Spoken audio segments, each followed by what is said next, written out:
Salman, guys.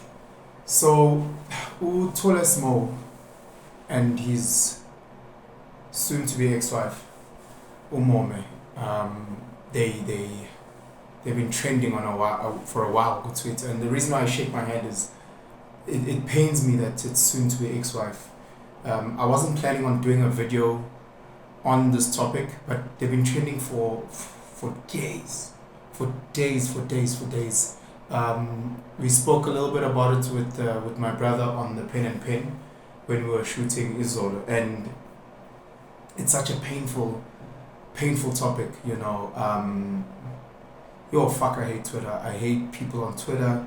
I hate the energy that place is, you know, and being just carving the trends, especially the Mome trend. Guys, you know. Yes, these are public figures and they have opened themselves up for public scrutiny. But there's a difference between opening yourself up for public scrutiny and now people just being blatantly disrespectful. You know, if you post your haircut on your Instagram, it doesn't mean Uguti, you've now opened yourself up for blatant disrespect from people that will be obviously seeing that picture. If you are just posting the fact that you've bought a new car, you know, to open up for celebration, you're not saying, hey, everyone, love my car, just say nothing but positive, you know. But in the same breath, you're not saying, for people to write there, I wonder who you had to sleep with to get that car. People don't have to be disrespectful if they don't agree with it, you know. They can keep it moving, they could engage in debates, nothing wrong with that. But the disrespect, you know, Tol A Mo did a interview on a podcast in Chile, no soap, you know, and just as he opened up, he opened up, and it was just, and I watched that and I was just going, Jesus Christ, lo mtshiti akekho grand, man, like angazi ukuthi singenze njani as umphakathi, but clearly akekho right, you know. And you know, even with him opening up on Wow Ega DJ Fresh, that's the one that's actually been causing the trend of late. I'm like, guys, does this guy literally have to take his life for us to then say something? You know, we saw the Ricky Rick, unfortunately, as a public, you know, we didn't know how bad it was, you know, so that we could actually do something. But like literally Tol A Mo is talking to Omeg and he's saying he was trying to kill himself. You know, there was suicide attempts and Umome had to walk in and see this guy hanging and cut him down, whatever the case may be, in order to save his life. You know, and this is while Ricky are going through the things and him taking his life. I've had 4 friends of mine take their lives, and like as a man, you're never the same. You know, all 4 of these guys had kids and left kids behind. Some were married, some were in relationships. They were all senior in their own right in work or great business guys. As a man, as a Pensin who's got kids, like I'm never the same. You know, it's never the single guys or the losers or the however you want to put that. It's never them. You know, Umome is a family man. Umome is a guy who comes across as is willing to do whatever it takes to put food on the table. So he's hustling for the family, and he breaks down. Do yourself a favor, go watch the MacG podcast, go watch the DJ Fresh podcast, where he's talking about the financial woes that he's going through, and how he had to rely on his wife, you know, for petrol money, for school fees. He had to rely on his wife for something as basic as data. He had to rely on his wife to cover him, you know. And this is all in the back end of the cancel culture with his rape accusations from Usisi Ulirato Moloi. I don't want to jump in too much into the rape allegations. I wasn't there, you weren't there. What we do know is that the courts found him innocent. We are not saying he didn't do it, we're not saying he did do it. We know that the law of this land says you are innocent until proven guilty. The problem now is the fact that even though he has been proven innocent, he's still been blackballed. You know, this whole cancel culture that we have, of what, you know what, we as a society think he did it, therefore let's punish him some more. You know, it's incredibly toxic. It's incredibly toxic. You know, one day this will happen to you, this will happen to your brother, this will happen to your husband, this will happen to your son. You know, where there's allegations, the law will find them innocent, and then all of a sudden they will continue to get blackballed. You know, in corporate, in the business space, it happens all the time, and then as a result, he couldn't put food on the table.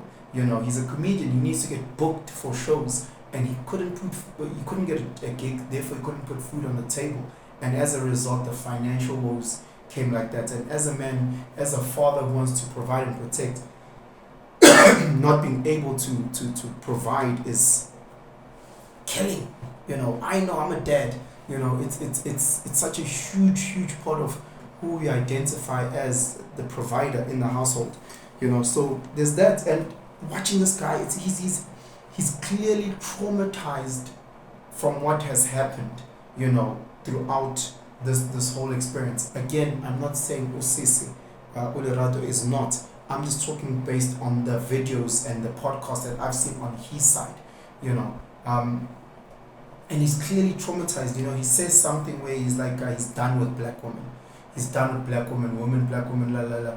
And look, if we are honest as black gents, we can understand where he's coming from and what he's trying to say. We are not saying the rest of us are all done with black women. That's not what we're saying. We understand where he's coming from. There's something that is within our sisters that we don't see within the other races. They might be hiding it well, they might not be communicating it, you know, but there's something that we are seeing within our sisters and how our sisters move, you know. And then when we watch Osia Kolisi and him being married to a white woman and how they move, we're like, yo, that looks beautiful. You know, when we see other guys, you know, or Michael Jordan and his new wife being a white woman, we go, oh, that looks beautiful. We're not saying there's no challenges in other races and mixed races and what relationships. That's not what we're saying. We're just saying, it seems that the grass is greener at times when it comes to certain dynamics of those relationships. And our sisters at times can come across as very, very aggressive in certain aspects. And I can just assume what he's faced with in the current space that Tol A Mo is going through. You know, in that traumatic experience, he speaks about his celibacy. You know, he speaks that he hasn't had any sex in 6 months, and he's hoping that it can go on for 2 years, if I'm not mistaken. Where it's not just the sex, but it's also him not jerking off or anything like that. And I'm like, Jesus Christ, you know, clearly he's trying to detox his body, you know, detox his mind, and find out who he is without the distraction of females around him, not the distraction of the glitter that comes with his celebrity status. You know, he also breaks down his the pills that he's on. He says he's on epinephrine, whatever. But, you know, again, we're in a society that is hypersexualized. We're in a society that is hyper-medicated, you know, and he's taken away the one and the other pills that he's taking for anxiety. You know, it's crazy how all these things are happening to people that are very close to you, but you know nothing about it. You know, when it comes to suicide, if you actually sat down with the 10 closest people in your circle and you asked them, have you ever attempted suicide? Have you ever had those dark thoughts? You'd be shocked at the number of people that you know intimately that have tried to take their lives in one way or another, whether it's trying to take the rope, the bullet, the pill, whatever the case may be. You'll find out in one form or another. You're sitting with so many people in your circle that have attempted suicide. Some have failed, some have been spoken out of it, some have actually been taken to hospital, where you're like, oh no, he took time off and he went to go visit friends or whatever, went to go visit family back home in KZN for a week. Kambe was admitted to hospital, you know, and no one actually spoke about it. You know, I know in my culture it's very, very taboo to talk about suicide, let alone to take your own life, you know. So, but again, it's such a painful topic where we are not having these discussions. I've said it so many times around men taking their own life. In this country, about 75%, if not more, of all suicides are men, you know. So there's something happening. There's something that's happening within men. We love pointing and blaming, and you have men blaming our sisters, you have our sisters blaming the men, the system, the this, the that, but we're not sitting and having these conversations, we are attacking each other, we are pointing fingers. One of the things that I appreciated about Tol A Mo was the fact that he was praising his wife, regardless of how she's deciding to act out on social media and explain her trauma and what she's going through. He's been, for the clips that I've watched, he's been praising Osisi and saying, thank you so much for looking after me, thank you so much. He praised his PA as well, and gave her credit. We very quick, and I'm to blame because I do this as well, to point fingers, instead of looking for solutions. More men are going to kill themselves, and it will be your son, and it will be your brother, and it will be your husband, it will be your partner. They will kill themselves because we're not having these conversations, and it will be painful, and at that time it will be too late. At that time it will be too late. We saw Ricky take his life. We're now seeing Tol A Mo. We're seeing so many guys, that are going through this, and society is not helping. Twitter's not helping. Cancel culture is not helping. They try to cancel or Vusi Timbagwai, they try to cancel Java, they try to cancel DJ Spoo. I'm not saying what it was right or wrong, what they did or didn't do. I'm just saying there's something where we're not trying to find solutions and build as a community, but rather it is women this side, men this side. It is the feminist this side, is the red pill this side, and we're not working together. And again, I've tried to say this, I might have failed many times. My channel and my video is not about shitting on sisters. It's not about shitting on brothers. It's trying to find a solution, how we can work together, because we can see, sisters, you can see, the good men are dying out. Brothers, you can see the good sisters are dying out. Society is becoming more and more trash, and we're not helping each other. We are really not. So please, guys, please comment, share, tell me what you're thinking, around this whole Tol A Mo, around what he's currently going through, the breakdown. Maybe you had a breakdown, maybe you've had a loved one commit suicide, maybe you've thought about it in your life or attempted.